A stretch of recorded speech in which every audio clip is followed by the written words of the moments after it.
అపొస్తలుడైన పౌలు కొరింథీ సంఘానికి ఈ 2వ ఉత్తరం రాశాడు. అన్నాడు, అతిశయపడడము నాకు తగదు, గాని అతిశయపడవలసి వచ్చింది. ప్రభువు దర్శనములను గురించి, ప్రత్యక్షతలను గురించి చెబుతాను. క్రీస్తునందున్న ఒక మనిషిని నేను ఎరుగుదును. అతడు 14 సంవత్సరాల క్రిందట 3వ ఆకాశానికి కొనిపోబడ్డాడు. అతడు శరీరముతో కొనిపోబడ్డాడో, శరీరము లేకుండా కొనిపోబడ్డాడో నేనెరుగను. అది దేవునికే తెలుసు. అట్టి మనిషిని నేనెరుగుదును. అతడు పరదైసులోనికి కొనిపోబడి వచింపశక్యము కాని మాటలు విన్నాడు. ఆ మాటలు మనుష్యుడు పలుకకూడదు. అతడు శరీరముతో కొనిపోబడ్డాడో, శరీరము లేక కొనిపోబడ్డాడో నేనెరుగను. అది దేవునికే తెలుసు. అట్టివాణ్ణి గూర్చి అతిశయిస్తాను. నా విషయమైతేనో నా బలహీనత యందేగాక వేరే విధంగా అతిశయించను. అతిశయపడడానికి ఇచ్చ ఉన్నా నేను సత్యమే పలుకుతాను గనుక అవివేకిని కాకుండా ఉండేవాణ్ణి. గాని నా యందు ఎవడైనా చూచిన దానికన్నా, నా వలన విన్నదానికన్నా నన్ను ఎక్కువ ఘనంగా ఎంచుతాడేమో అని అతిశయించడం మానుకుంటున్నాను. నాకు కలిగిన ప్రత్యక్షతలు బహు విశేషముగా ఉన్నందున నేను అత్యధికముగా హెచ్చిపోకుండా ఉండే నిమిత్తము నాకు శరీరములో ఒక ముల్లు నేను అత్యధికముగా హెచ్చిపోకుండా ఉండాలని నన్ను నలగొట్టడానికి సైతాను యొక్క దూతగా ఉంచబడింది. అది నా వద్ద నుండి తొలగిపోవాలని దాని విషయమై ముమ్మారు ప్రభువును వేడుకున్నాను. అందుకాయన నాతో అన్నాడు, నా కృప నీకు చాలు, బలహీనత యందే నా శక్తి పరిపూర్ణమవుతున్నది. కాగా క్రీస్తు శక్తి నా మీద నిలిచి ఉండే నిమిత్తము విశేషముగా నా బలహీనతల యందే బహు సంతోషముగా అతిశయపడతాను. నేను ఎప్పుడు బలహీనున్నో అప్పుడే బలవంతుణ్ణి.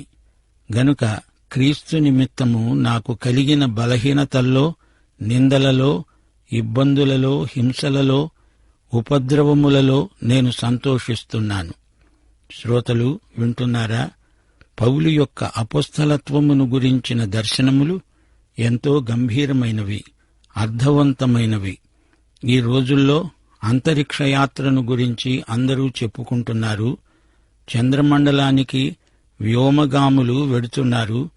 గ్రహాల మధ్య ప్రయాణాలు మామూలయ్యే రోజులు రాబోతున్నాయి అంటున్నారు. మానవుడికి అంతరిక్షం ఎంతో దగ్గర అనిపిస్తోంది.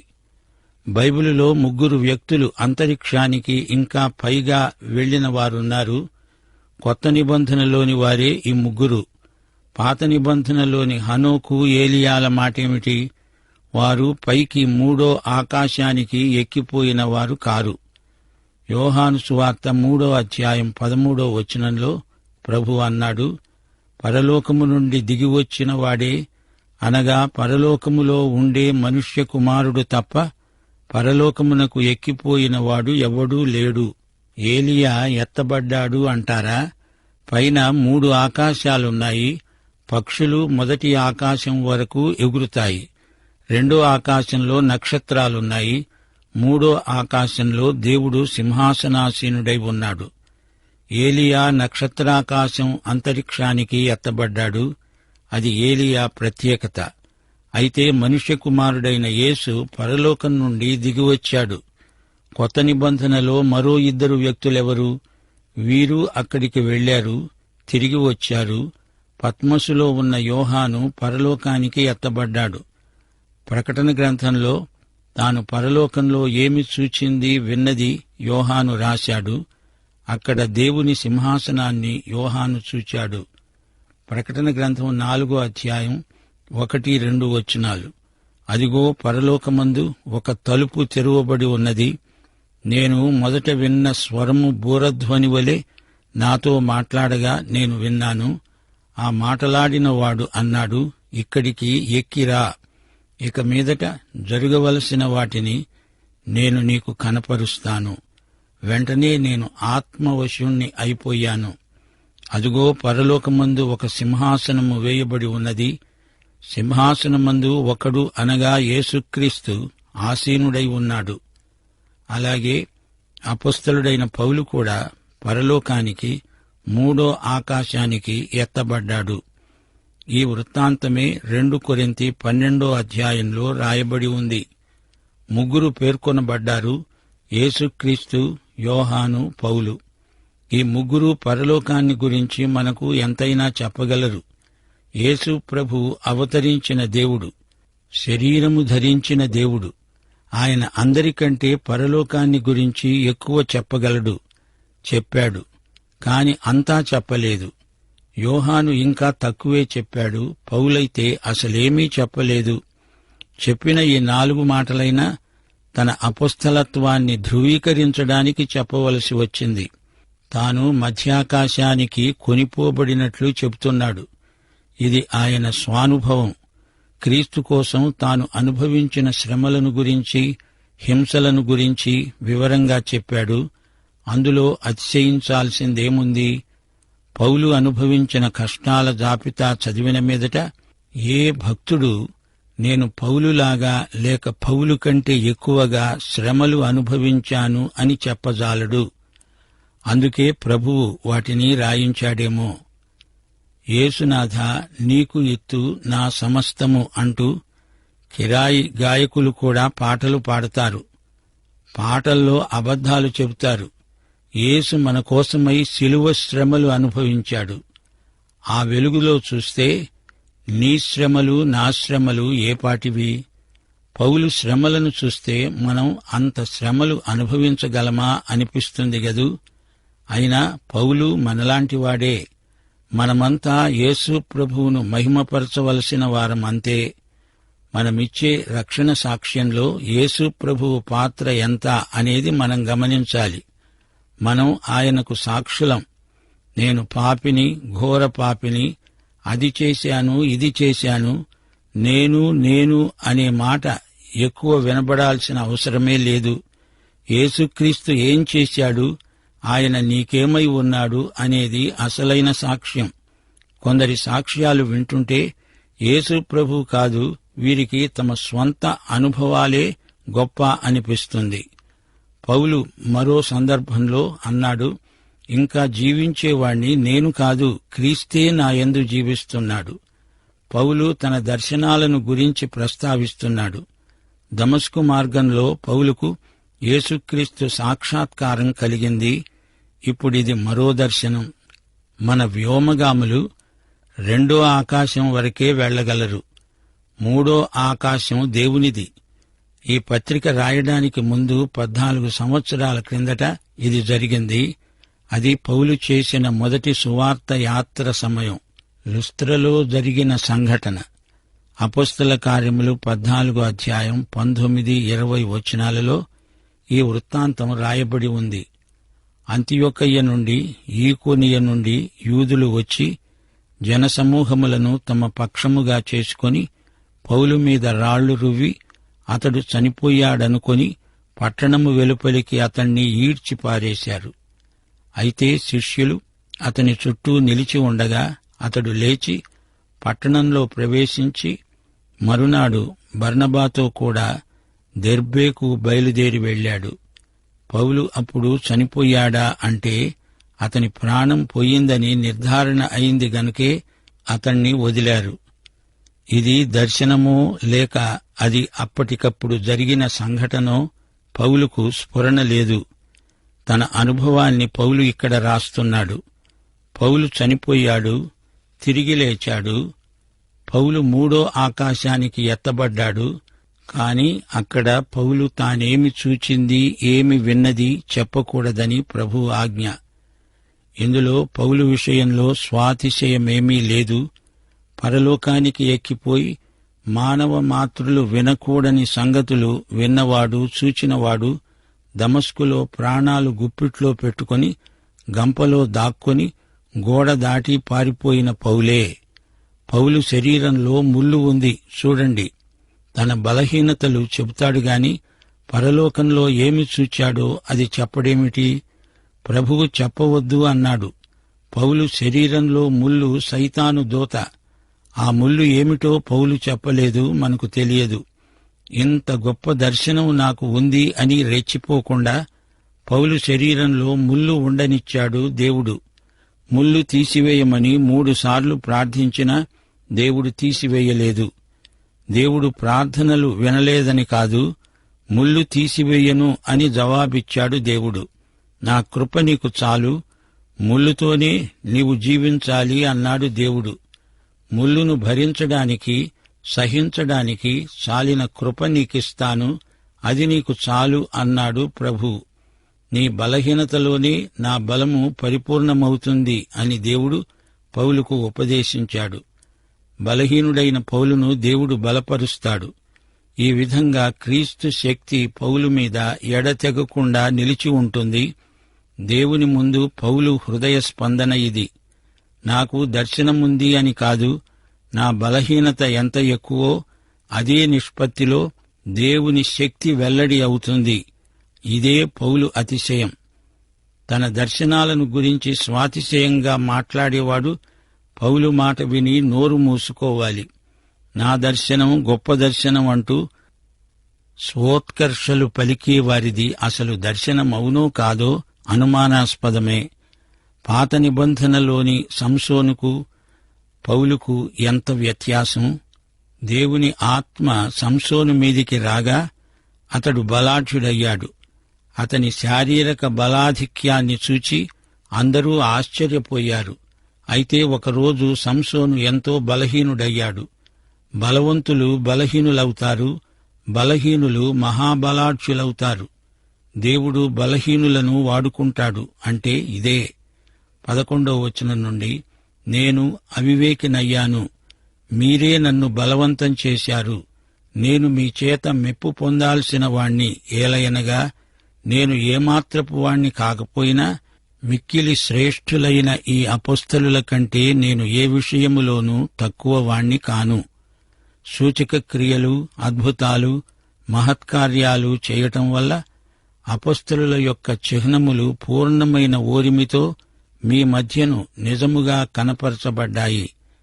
నేను మీకు భారముగా ఉండలేదు అనే విషయములో తప్ప మరి ఏ విషయములో మీరు ఇతర సంఘముల కంటే తక్కువ వారయ్యారు?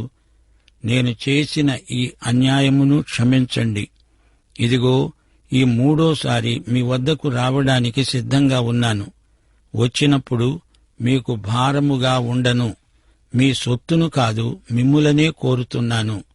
పిల్లలు తల్లిదండ్రుల కోసము కాదు, తల్లిదండ్రులే పిల్లల కోసం ఆస్తి కూర్చడం తగినది కదా. కాబట్టి నాకు కలిగినది యావత్తు మీ ఆత్మల కొరకు సంతోషముగా వ్యయపరుస్తాను. నేను మిమ్ములను ఎంత ఎక్కువగా ప్రేమిస్తున్నానో అంత తక్కువగా మీరు నన్ను ప్రేమిస్తారా? అది అలా ఉండనివ్వండి. నేను మీకు భారముగా ఉండలేదు గాని యుక్తిగలవాడనై మిమ్మల్ని తంత్రము చేత పట్టుకున్నాను అని చెప్తారేమో. నేను మీ వద్దకు పంపిన వారిలో ఎవని వలననైనా మిమ్ములను మోసపుచ్చి ఆర్జించుకున్నానా? మీ వద్దకు వెళ్లడానికి తీతును హెచ్చరించి అతనితో కూడా ఒక సహోదరుణ్ణి పంపాను. తీతు మిమ్ములను మోసపుచ్చి ఏమైనా ఆర్జించుకున్నాడా? మేము ఒక్క ఆత్మ వలననే ఒక్క అడుగుజాడలయందే నడుచుకోలేదా? మేము ఇంతవరకు మా విషయమై మీకు సమాధానము చెప్పుకుంటున్నాము అని మీకు తోస్తున్నదేమో. దేవుని ఎదుటనే క్రీస్తునందు మాట్లాడుతున్నాను. ప్రియులారా, మీ క్షేమాభివృద్ధి కొరకు ఇవన్నీ చెబుతున్నాను. ఎందుకనగా ఒకవేళ నేను వచ్చినప్పుడు మీరు నాకిష్టులుగా ఉండరేమో అని, నేను మీకు ఇష్టుడనుగా ఉండనేమో అని, ఒకవేళ కలహము, అసూయ, క్రోధము, కక్షలు, కొండెములు, గుసగుసలాడడము, ఉప్పొంగడము, అల్లరులు ఉంటాయేమో అని, నేను మరల వచ్చినప్పుడు నా దేవుడు మీ మధ్యన నన్ను చిన్నబుచ్చుతాడేమో అని, మునుపు పాపము చేసి తాము జరిగించిన అపవిత్రత, జారత్వము, పోకిరి చేష్టల నిమిత్తము మారు మనస్సు పొందని అనేకులను గూర్చి దుఃఖపడవలసి వస్తుందేమో అని భయపడుతున్నాను. ప్రియ శ్రోతలు, వింటున్నారా? తానే అన్ని విషయాలలో కొరింథీ సంఘస్థులను క్షమాపణ అడుగుతున్నాడు. ఎంత తగ్గింపు! అపొస్తలుల్లో కడపటివాణ్ణే అయినా అపొస్తలిక ప్రముఖులలో నేను ఎవరికీ ఎంతమాత్రమూ తీసిపోను అంటున్నాడు. అపొస్తలులకు దేవుడు కొన్ని ప్రత్యేక వరములిచ్చి వారి సేవను బలపరిచాడు. స్వస్థత వరమిచ్చాడు. మృతులను సైతం బ్రతికించారు. అన్యభాషలలో మాట్లాడారు. వివిధ భాషలలో సువార్త ప్రకటించారు. గలతీ ప్రాంతంలో ఇంచుమించు 50 భాషలున్నాయి. పౌలు ఆ భాషలన్నిటిలో సువార్త ప్రకటించాడు. వారెక్కడ ఈ భాషలు నేర్చుకున్నారు అంటే పరిశుద్ధాత్మ ఆ వరమిచ్చాడు. లేకపోతే ఒక్కొక్క భాష నేర్చుకోవడానికి కొన్ని సంవత్సరాలు పడుతుంది. సూచక క్రియలు జరిగాయి. వీటిని బట్టి వీరి అపొస్తలత్వము ధృవపరచబడింది. పరలోకంలో తాను చూచినవన్నీ పౌలు ఎందుకు చెప్పలేదు? ప్రభువు ఎందుకు చెప్పనీయలేదు? ఇక్కడ ఉన్న మనం అదంతా వింటే ఇక్కడ ఉండడానికి ఇష్టపడం. వెంటనే వెళ్లిపోతాము అంటాము. అక్కడికి వెళ్లే వరకు ఇక్కడ ఉన్న మనం పరలోకమద్భుత సీమ అని మనోనేత్రాలతో చూస్తే చాలు. ఇక్కడ ఉండి సేవ చెయ్యాలి. పరలోకము కొరకు ఆత్మలను సంపాదించాలి గదా. పరలోకంలో ఉన్న ప్రభువును తెలుసుకోండి, ఆయనను అనుభవించండి.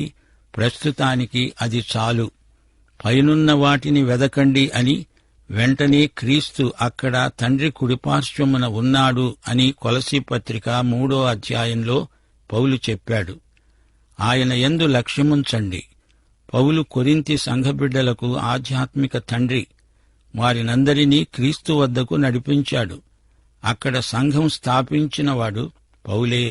నేను మిమ్ములను ప్రేమించినంత మీరు నన్ను ప్రేమించలేరా అని పౌలు అడుగుతున్నాడు. నాకు కావలసింది మీరే, మీ సొత్తు కాదు. ప్రభువు ఏమన్నాడు? నన్ను వెంబడించండి, నేను మిమ్ములను మనుష్యులను పట్టే జాలరులనుగా చేస్తాను. అంతేకాని మీరు పట్టే ప్రతి చేప నోట్లో బంగారు నాణెం ఉంటుందని చెప్పలేదే. సులభగ్రాహ్యమయ్యేటట్లు పౌలు అందరికీ సువార్త ప్రకటించాడు. తనతో ఉన్న వారిని అక్కడికి ఇక్కడికి పంపి ధనం సేకరించలేదు. పౌలు కొరింథీకి ఈసారి వెళ్లినప్పుడు వారి నుండి ఎన్నో ఆధ్యాత్మిక యోగ్యతలను ఆశించాడు. వివాదాలు, విభేదాలు మాని దేవుని వాక్యాన్ని ప్రకటించాలి. అదే పౌలు లక్ష్యం, దీక్ష. నలుగురు చేరి అక్కడ లేని 5వ వ్యక్తిని గురించి గుసగుసలు పోతారు. ఇది వారి వ్యాసంగం. కొందరు ఉప్పొంగిపోతారు, ఉబ్బి తబ్బిబ్బవుతారు. ఏదైనా దెబ్బ తగిలితే పొంగిపోయే మనిషి త్రుటిలో కుంగిపోతాడు. రోమా సామ్రాజ్యమంతటిలో కొరింథీ పట్టణం పాపాల కూడలి. అక్కడ పాపం విస్తరించిన కొద్దీ కృప అపరిమితంగా విస్తరించింది. కొరింథీ సంఘం లాంటివి ఈ రోజు వరకు లోకంలో ఎన్నెన్నో ఉన్నాయి. సంఘం ఎత్తబడుతుంది. అంతవరకు సంఘం లోకానికి ఉప్పు, వెలుగు. పరిశుద్ధాత్మ సంఘంలో నివాసమున్నాడు. 2 తిమోతి 3వ అధ్యాయం 13వ వచనం అంటోంది, దుర్జనులు, వంచకులు, ఇతరులను మోసపరుస్తూ తాము మోసపోతూ అంతకంతకు చెడిపోతారు. ఈ రోజున లోకం చేస్తున్న ఏకైక పాపం యేసును తిరస్కరించడం. ఈ రోజున పరిశుద్ధాత్మ లోకమును, పాపమును గురించి, నీతిని గురించి, తీర్పును గురించి ఒప్పుకొన చేస్తున్నాడు. యేసును హత్య చేసిన లోకానికి పాప నిష్కృతి ఏమిటి? యేసును స్వకీయ రక్షకుడుగా, ప్రభువుగా అంగీకరించడమే. సంఘం యాత్రిక సంఘం. ప్రయాణిస్తూ లోకానికి సువార్త ప్రకటిస్తుంది. సంఘబిడ్డలందరూ పరిశుద్ధ జీవితానికి అంకితమైపోవాలి. ప్రభువు మహిమార్థమై జీవించాలి. వాక్యమందు, వాక్య ప్రకటనయందు సంఘానికి ఆసక్తి సన్నగిల్లిందంటే అన్ని అరిష్టాలు ప్రాప్తిస్తాయి. ప్రభువు ప్రేమించిన సంఘం తన సంఘ వధువును వాక్యోదక స్నానమందు పవిత్రీకరించుకుంటాడు. ప్రతి విశ్వాసిని తన ఎదుట నిర్దోషంగా, నిష్కళంకంగా తీర్చిదిద్ది నిలువబెట్టుకుంటాడు. దేవుని ఉన్నత ప్రమాణాన్ని అందుకునే ఉత్కంఠతో పరిపూర్ణత, పరిపక్వత దిశగా సాగిపోతున్నాము. సంఘం పరిశుద్ధాత్మ నేతృత్వంలో లోకమందు భూదిగంతాల వరకు సేవ చేస్తున్నది. సంఘమే లేకపోతే అంత్యక్రీస్తుకు పట్టపగ్గాలుండవు. ప్రియశ్రోత, నీవు యేసుక్రీస్తును నీ స్వంత రక్షకుడుగా ప్రభువుగా ఎరుగుదువా? అయితే ఈ పాఠం నీకోసమే. పాఠం ముగిసింది. ప్రభువైన యేసుక్రీస్తు వారి దివ్యకృప, తండ్రి అయిన దేవుని పరమ ప్రేమ, పరిశుద్ధాత్మ యొక్క అన్యోన్య సహవాసము మనకందరికీ సదాకాలము తోడై ఉండునుగాక. ఆమేన్.